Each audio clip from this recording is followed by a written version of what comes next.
করে শুনে রেখে দিন হযরত নবী করিম সাল্লাল্লাহু আলাইহি ওয়াসাল্লাম আর দেরি করলেন না। হযরত আবু বকর সিদ্দিক রাদিয়াল্লাহু তাআলার বাড়িতে চলে গেলেন। আবু বকরের বাড়ি গিয়ে বলছেন, এই আবু বকর, আর দেরি করিও না রে আবু বকর, আমি এসে গেছি। দরজায় টোকা দেওয়ার সঙ্গে সঙ্গে আবু বকর দরজাটা খুলে দিছে। আমার নবী জিজ্ঞাসা করছে, আবু বকর এত তাড়াতাড়ি কেন দরজা খুললা, তুমি কি ঘুমাও নাই?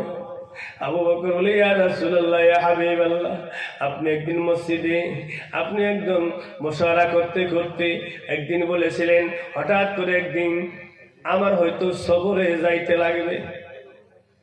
সেদিন থেকে আমি আর আবু বকর বিছানায় মাথা দেই না। কেমন ভালোবাসা ছিলেন, কেমন মহব্বত ছিলেন।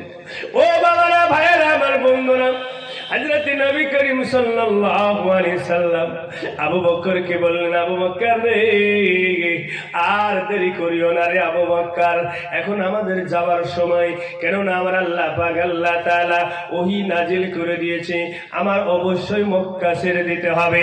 চলো চলো চলো, আর দেরি করা যাবে না। হযরত আবু বকর রাদিয়াল্লাহু তাআলা আনহু আল্লাহর নবীর হাত ধরে ধরে ছুটলেন, যাইতেছে মদিনা শরীফ দিকে। হঠাৎ করে দেখে যায়, পিছন ফিরে যেয়ে দেখে আবু জেহেলের দলবল সবাই আইতাছে, আমার নবীরে মারার জন্য আইতাছে। কিন্তু হযরতে আবু বকর সিদ্দিক রাদিয়াল্লাহু তাআলা বলেছেন, ইয়া রাসূলুল্লাহ, ইয়া হাবিবাল্লাহ, অন্তত আমাদের একটু লুকানোর জায়গা বাইর করতে হবে।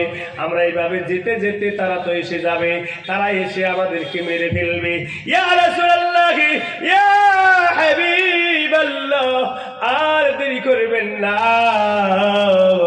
চলুন চলুন চলুন, আমরা ওই গারে সুর একটি পাহাড় আছে, ওই পাহাড়ে আমরা লুকিয়ে পড়ি। কি করলেন? গাহারে সুর একটা পাহাড় আছে, ওই পাহাড় দিকে রওনা দেন।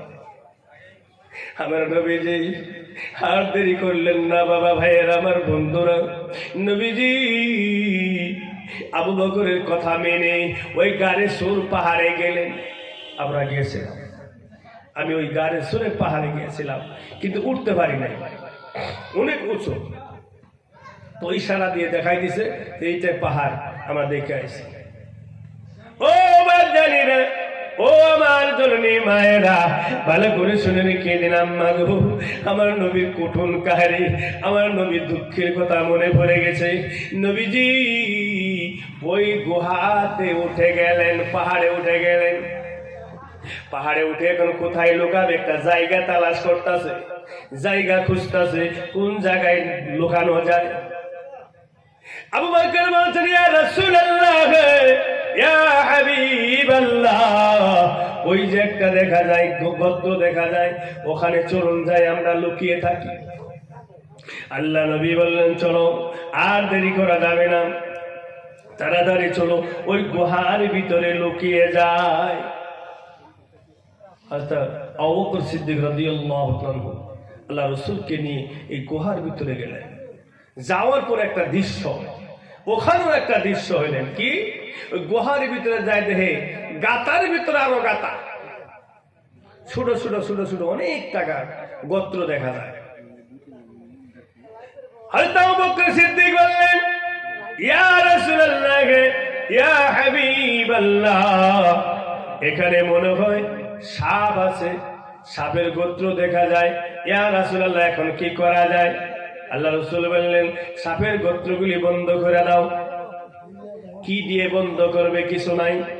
হযরত আবু বকর সিদ্দিক রাদিয়াল্লাহু তাআলা মাথায় একটা পাগড়ি ছিল, এই পাগড়িটা টুকরা টুকরা করে ওই গোত্রগুলি বন্ধ করে দেওয়া হইল। ও বাপজানেরা, গোত্রগুলি বন্ধ করে দেওয়ার পরে একটা গোত্র খালি ছিল, কাপড় শেষ হয়ে গেছে। ও আবু বকর সিদ্দিক রাদিয়াল্লাহু তাআলা পা মোবারকটা, পায়ের গোছাটা ওই গোত্রের মাথায় দিয়ে রেখেছে। ও বাপজানেরা, ভালো করে শুনে রেখে দিন, হযরতে নবী করিম সাল্লাল্লাহু আলাইহি সাল্লাম আরাম করার জন্য আবু বকর সিদ্দিক রাদিয়াল্লাহু আনহু উরুর উপরে মাথা দিয়ে একটু ঘুমাইতেছে। হঠাৎ করে দেখা যায় আবু বকরের চোখ থেকে দুফোঁটা পানি আমার নবীজির গাল মুবারকে পড়ে গেল। আমার নবীজি ঘুম থেকে চেতনা পাইছে। চেতনা পাওয়ার পরে বলতেছে, আবু বকর, ও আবু বকর, তুমি কেন কাঁদো? আমি তোমার উরুর উপরে মাথা রেখেছি বলে তোর কষ্ট হয়ে গেছে। এই সময়ে আমার নবী কান্দে আর কয়, আবু বকর রে, তোমার চোখের পানি দেখে আমার সহ্য হয় না, তুমি বলো কি হয়েছে? আবু বকর বলে, ইয়া রাসূলুল্লাহ, ইয়া হাবিবাল্লাহ, আমার জান কোরবান হয়ে যাক, আমার মা বাবার আপনার কদমে কোরবান হয়ে যাক। ইয়া রাসূলুল্লাহ, ইয়া হাবিবাল্লাহ, এমন কথা বলবেন না। ইয়া রাসূলুল্লাহ,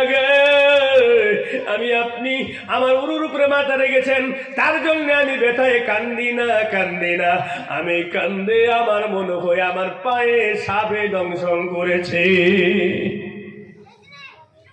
আল্লাহ রাসূল বলেন, এ আমার আবু বকর, দেখি তোমার কোন জায়গায় দংশন করেছে।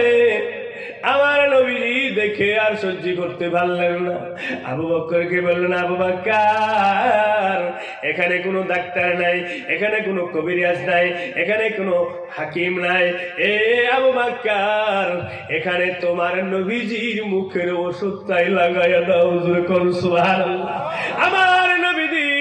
আমার নবীজির থুতু মুবারক খানা ওই পায়েতে লাগানোর পরে সমস্ত বিষগুলি পানি করে দিলেন। জোরে কোন সুবহানাল্লাহ।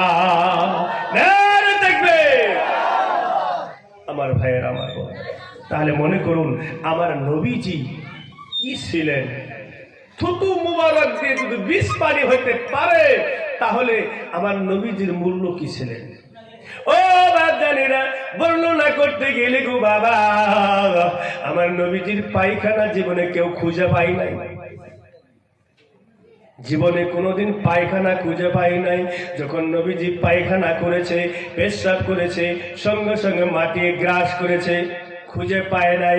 সাহাবারা লাইন ধরেছে আল্লাহ রসুলের পায়খানা নেওয়ার জন্য, সাহাবারা লাইন ধরেছে আল্লাহ রসুলের পেশাব নেওয়ার জন্য। কেন না কিতাবে পাওয়া যায় আল্লাহ রসুলের পেশাবের বাসনা মিশকে আম্বর থেকেও বেশি। জোরে বল সুবহানাল্লাহ। মিশকে আম্বার চেয়েও বেশি সুঘ্রাণ ছিলেন রসুলের পেশাব। কি ছিলেন তার? বলে রাসূলুল্লাহ সাল্লামের গুণগান বলে শেষ করা যাবে না বাবা, এত গুণগান। তো বলতেছি, এই নবীজির মহব্বত ভালোবাসা অন্তরের ভিতরে যার আছে, তারাই এই মিলাদ মাহফিল করে। যার ভিতরে মহব্বত আছে, ভালোবাসা আছে, রসুলের প্রতি মহব্বত, রসুলের প্রতি আশিক যারা আছে, তারাই এই ইসলামের খেদমত থাকে। মাদ্রাসা, মসজিদ, মিলাদ, মাহফিল এনার ভিতরে যোগদান দেয়। আল্লাহ এনাদেরকে কবুল করুন। যেরকম আমিন। ও বাপ জানিরা, আজকে যে মিলাদে আপনারা আইছেন, এই মিলাদের ভিতরে কারোর বাবা নাই, কারোর মা নাই, কারোর নানা নাই, কারোর দাদা নাই, সবাই চলে গেছে কবরের ভিতরে। ঠিক কিনা বেটে বলো? কারোর গেছে কারোর যাবার পথে। ও বাবারা গো, এই দুনিয়া ছাড়িয়ে সবারই যাইতে হবে, কবর কারো ছাড়বে না। আজকে 2 দিন ধরে আমার চাচা শ্বশুর মারা গেছে। ভাই আমার বন্ধুরা, চাচা শ্বশুর অনেক ভালো ছিলেন, আমার শ্বশুর অনেক ভালো ছিলেন। ভাই আমার বন্ধুরা, কিন্তু ভালো আছিলেন, কিন্তু দুনিয়াতে থাকতে পারলেন না। মসজিদ মাদ্রাসার খেদমত করেছেন। ও বাপ জানিরা, আজ আমরা সবাই দুনিয়া ছাইরা চলে যাব, কেউ তো আমরা থাকবো না। এই জন্য আমার নবী কইছে, দুনিয়া থেকে যাওয়ার সময় তোমরা কিছু নিয়ে যাও। কি নিয়ে যাবা? কি নিয়ে যাবা? মুহাম্মাদুন বাশারুন লাইসা কাল বাশারি ইয়াকুতু হাজারান লাইসা কাল হাজারি। আমার নবী কয়, এ আমার ভাইয়েরা, আমার বন্ধুরা কবি বলতাছে যে মুহাম্মদের নাম শোনো ঠিকই, কিন্তু মুহাম্মদের ভালোবাসা তোমার অন্তরের ভিতরে নাই। মুহাম্মদের নাম শোনো ঠিকই, মুহাম্মদের ভালোবাসা তোমার ভিতরে নাই। মুহাম্মদ কেমন জিনিস ভাই আমার বন্ধুরা? মুহাম্মদের চোখ আছে, কান আছে, নাক আছে, সব কিছু আছে। ভাই আমার বন্ধুরা ভালো করে শুনে রেখে দাও, এক পাথর সাথে অন্য পাথর সাথে মিল নাই। এমন মানুষ হইতে পারে কিন্তু আমার নবীর সাথে মিল নাই। আমার নবীজি উনার মতন কোন ধরনের আর কেউ হইতে পারে না, কারোর সাথে তুলনা করা যাবে না।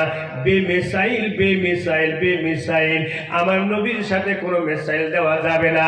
সেই নবীর মহাব্বত ভালোবাসা যার মধ্যে আছে তারাই আজকে এই মাদ্রাসা মসজিদে দান দক্ষিণা করে এবং সভা শান্তির দান দক্ষিণা করে।